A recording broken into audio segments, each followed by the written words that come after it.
সকল রাজনৈতিক দলের নারীদের মধ্যে একটা ঐক্য হওয়া উচিত নারী হিসেবে। একদম নারীদেরকে যে এই যে দমন পীড়নের জায়গায় একটা জায়গায় তাদের মেন্টালিটির একটা প্রবলেম আছে। একজন নারী দেখবেন, আমি সরি নিজেদের বদনাম বলতে হচ্ছে, একজন নারী যখন শাশুড়ি থাকে তখন এক ধরনের অত্যাচার করে বউ নারীটার উপর, সেই বউ নারীটা যখন আবার শাশুড়ি হয় সেও সেই আগের পন্থায় চলে যায়, শাশুড়ির পন্থায় চলে যায়।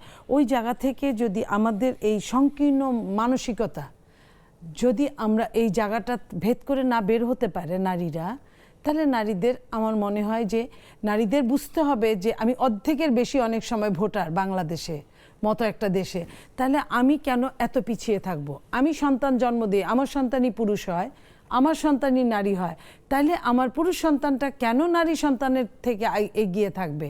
কেন আমি দুইজনকে সমানভাবে আমি এগিয়ে দিব না? এই জায়গাটা নারীকে নিজেদের বুঝতে হবে। এবং আমি এইটুকু বিশ্বাস করি যে জাতি নিজের ভাগ্যকে পরিবর্তন না করে অন্যরা কেউ এসে ভাগ্য পরিবর্তন করে দিয়ে যায় না। যে কারণে আমরা এখন একটা পরিণত বয়সে উপনীত হয়েছে এবং নিজের অনেক কিছু ছেড়ে দিয়েছি।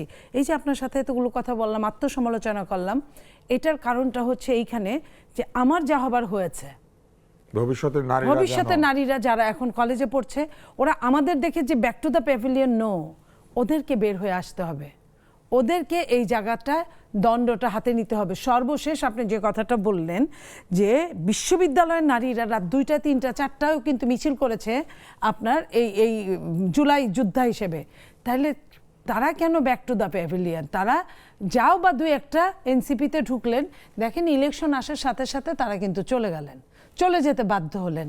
তো এই জায়গাটা থেকে আমরা বলতে চাই যে আমরা আর ফেরত যাব না। আমরা যারা 90-এর অভ্যুত্থানে ছিলাম, যে নারীদের এক ধরনের মানসিকতার পরিবর্তন, এবং আমরা যারা 90-এ ছিলাম আমরা কিন্তু হাতে কয় আপনি মুখস্থ বলে দিতে পারবেন